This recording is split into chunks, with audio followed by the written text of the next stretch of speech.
Thank you so much for tuning in. There's a very special guest joining us right now, and I'm super excited to have this conversation because 24-year-old Khatija Rahman, who's a singer, director, and trustee of the A.R. Rahman Foundation, joins us. She's also music maestro of A.R. Rahman's daughter and has just released her debut single with her father called Farishto and is all set to conquer the world. Khatija, thank you so much for making time for us. Thank you so much, Amita. Likewise, I'm so grateful to be a part of your show and I'm so excited as well. Thank you. फरिश्तों वो Shah Medina मेरा सलामी दिल कहना पाया पर से फरिश्तों वो शाहे मदीना साक़ी कौसर से शफ़ाए महशर से हर शे में है नूर आपका I want to begin with your new debut single. It's called Farishta in Tamil and Farishto in Hindi. And basically, it speaks about truth and diversity. And what struck me are the words towards the end. And I want to read that out. It's called The Treasure of Unity is found by those who look within.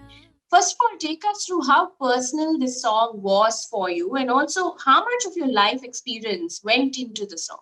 So the thing is, this whole project has been very personal to me because my dad, in fact, usually not every time the artist has a liberty to decide what he or she wants to sing unless they've written the song. So for me, my dad, once he composed the song, he wanted it to be he wanted some of my elements to come in it, and that is how the antara part of the song was written. And that's I had sung it, so it's personal because I chose what I wanted to sing. And it's even more special to me because my sister, my dad, and myself, we've worked on a project. Hmm.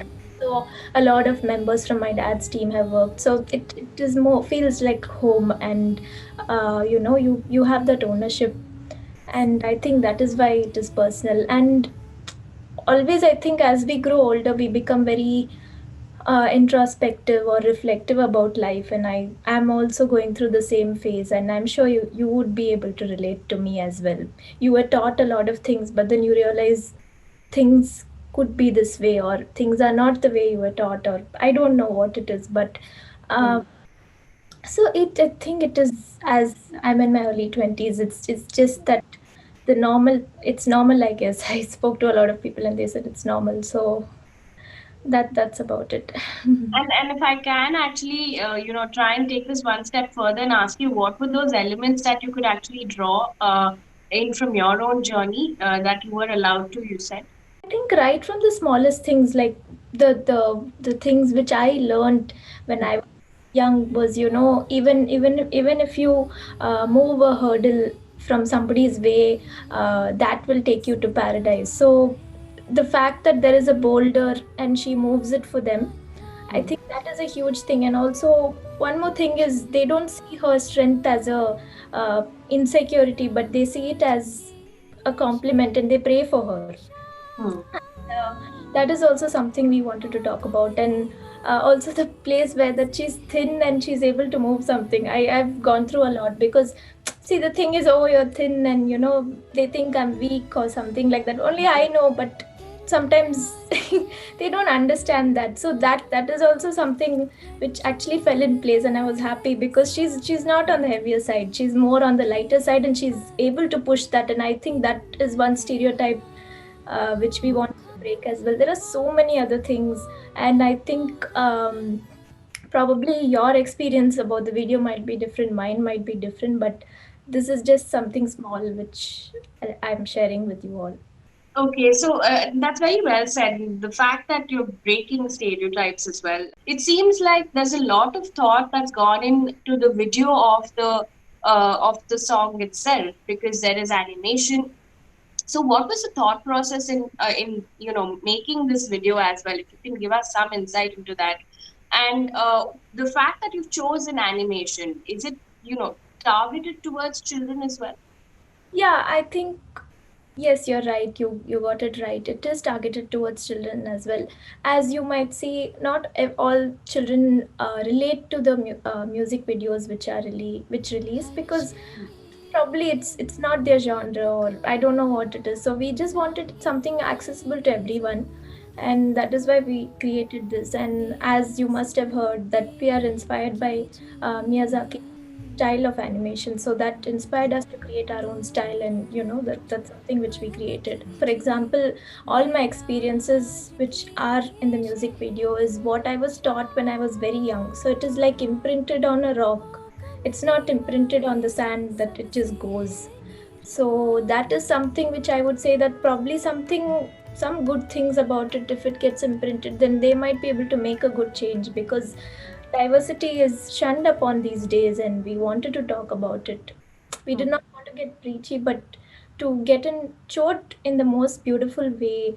And music reaches people immediately, like it touches than preaching or talking is what we felt. So You mentioned the fact that you were allowed that room to bring in your own elements as well from your own life experiences. But I want to cut back to 2010 because you had some of your work in 2010 as well. You sung song for Endiran.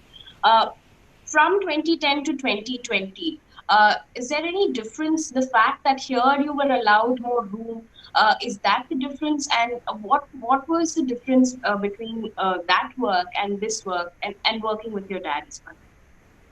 I think that time I was very young. I was in school, and obviously the way I was treated was different.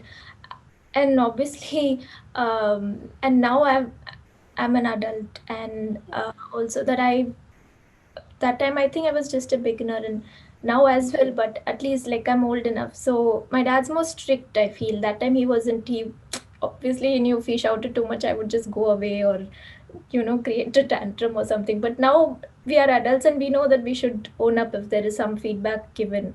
So that is the only difference. But apart from that, I don't see any difference as such. Mm. And if you can tell us, how is it working with your father? It's kind of scary actually.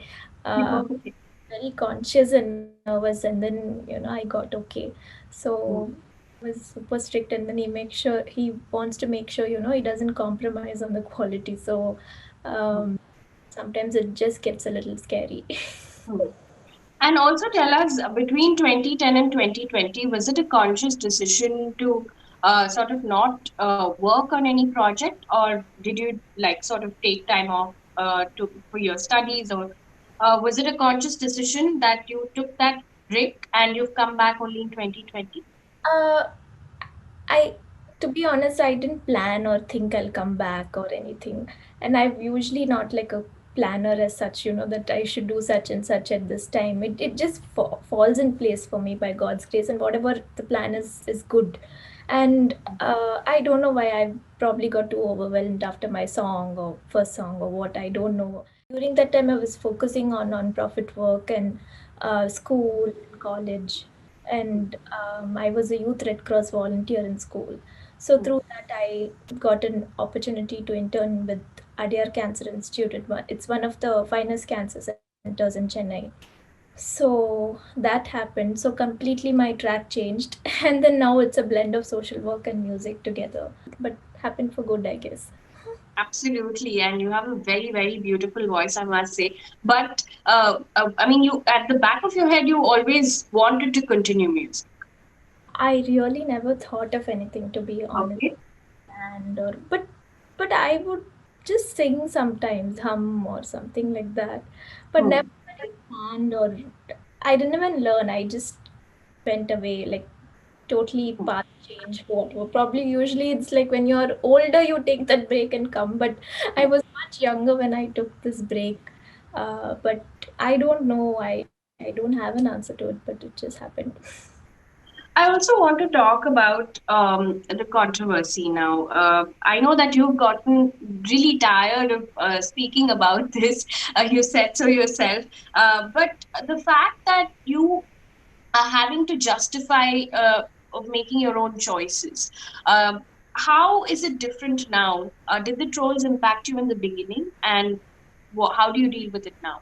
see, it was not easy because the first time it happened, okay, probably nobody's seen me talk at a event of such grandeur, but um I was wondering because the speech went viral, and then I thought, okay, people are appreciating, and then I realized it went viral just because I'm wearing something which people think, or I don't know what went in their heads.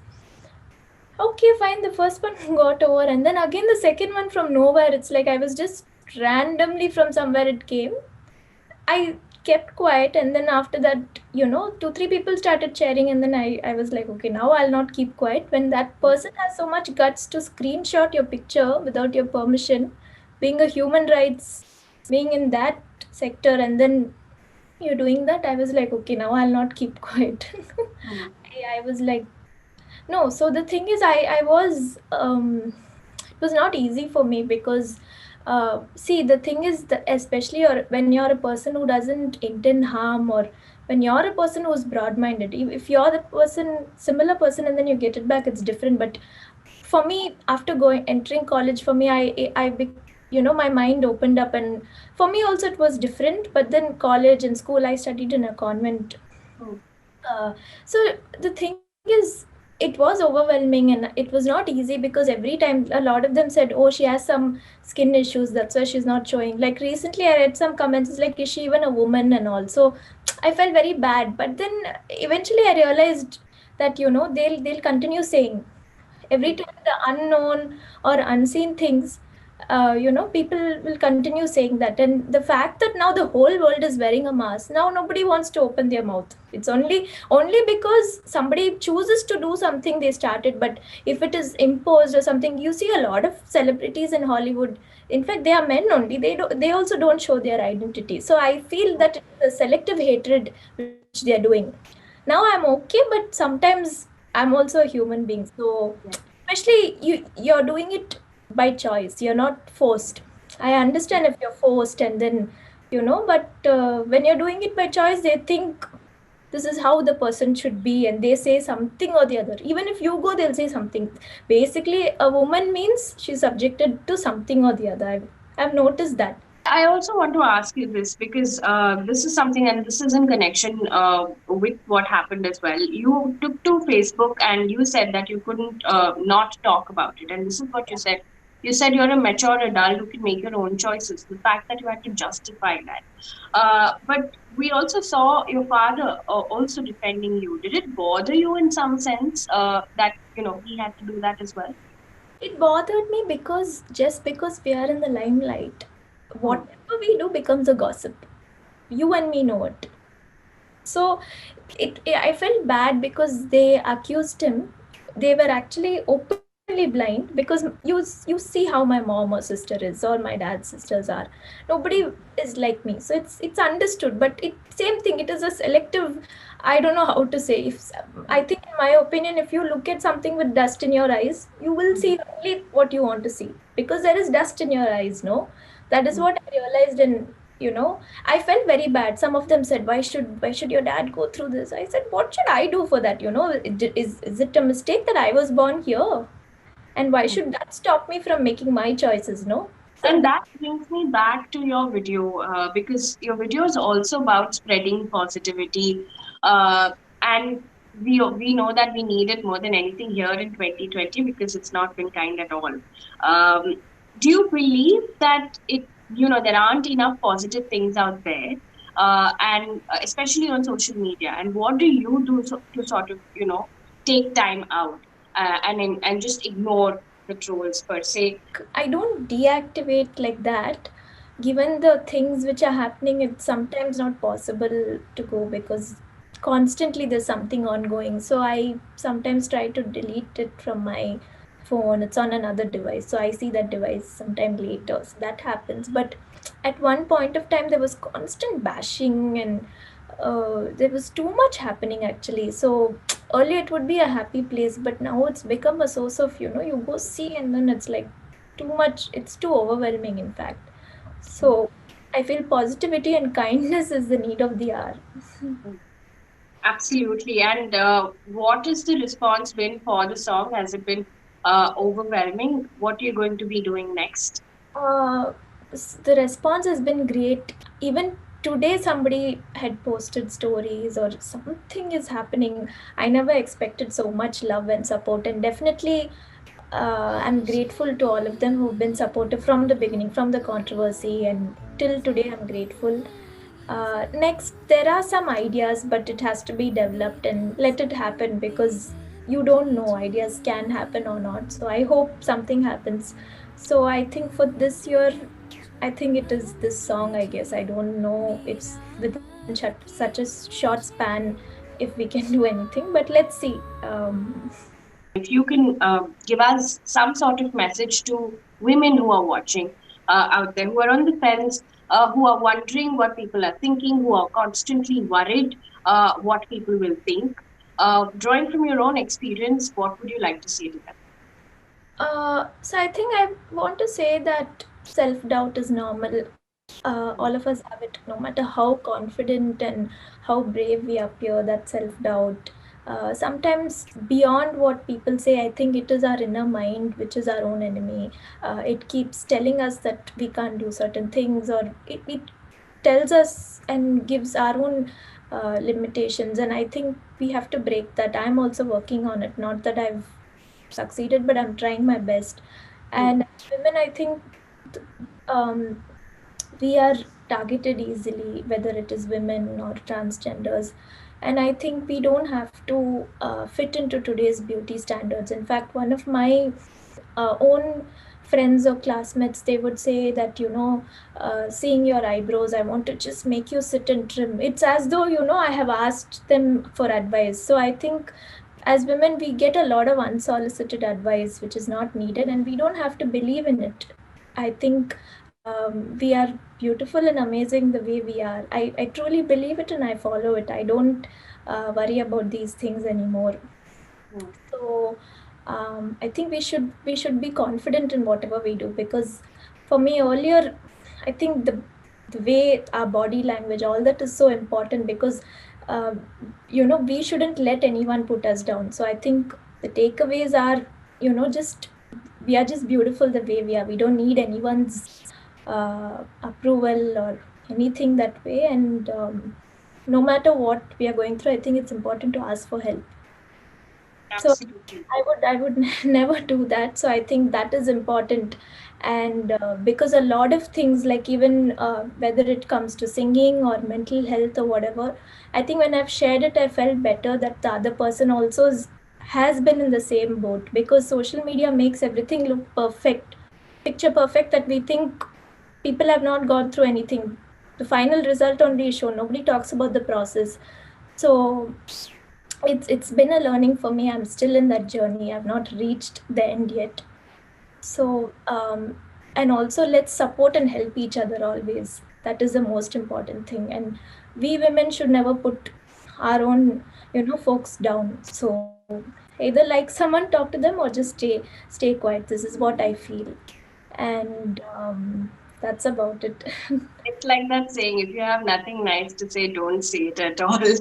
Thank you so much, Khatija, for making time and speaking to us, for being really kind to take time and talk to us, and breaking stereotypes and also spreading positivity with this song.